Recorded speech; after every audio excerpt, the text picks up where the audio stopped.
we have to talk about Bitcoin here. As you can see, yesterday, the video that I made, we actually ended up breaking to the downside of this pattern, which is the ascending triangle, which is a bullish pattern, but we ended up breaking down. So I'm going to talk about what happened there and what I think is about to happen next on Bitcoin. Remember, I'm not a financial advisor, none of this financial advice, but let's get straight into it. So like I was saying before, guys, we ended up breaking down here. It looked like it was about to break out. It almost did. But as you can see here, it just did not have the strength to continue trending upwards. So the long-term trend here came down and the short-term trend started the downtrend pretty much. And then it continued to go on a downtrend. And now we're seeing here on a 30-minute chart, we're hitting a important support area. That was the support of the previous pullback we had. So we're really at that same support level there, which is about 90K. And we do have the possibility to continue to go down to about 88K. That's the highs of that previous rally we had. And then that's also a support area we had before as well. So there is a possibility we could come down a little bit more. But currently, right now, we're at this 30-minute chart right here. You can see we're at a good support area here.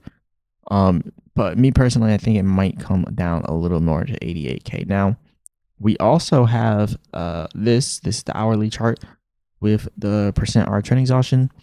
And as you can see, the long-term trend here on the top is coming down as well as the short-term trend. So I think that this could come down even further, even if we see the short-term trend recover and then the long-term trend eventually come down with it. Because if we come back here and we look at the 30-minute chart, it's kind of the same thing here.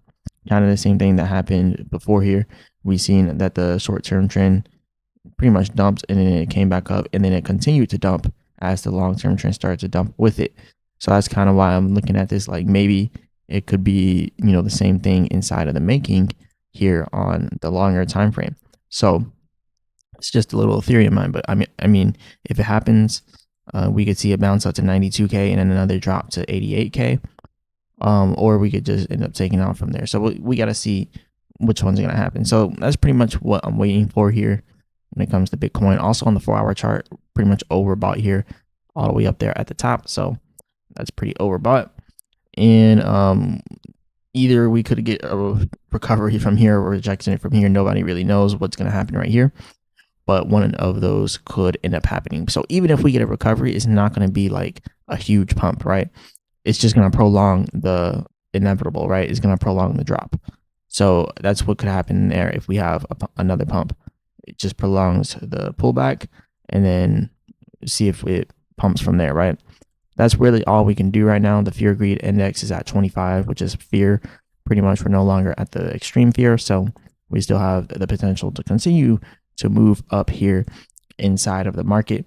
But yeah, so I'm just watching right now to see whether we try to recover now or to see if we, come down here and then try to recover. So we'll see which area we try to recover from.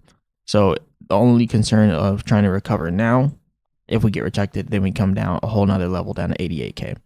So we'll see what ends up happening. Remember, I'm not a financial advisor. None of this is financial advice. Hit the like button, subscribe. I like this stuff. As always, I'll be back with another video.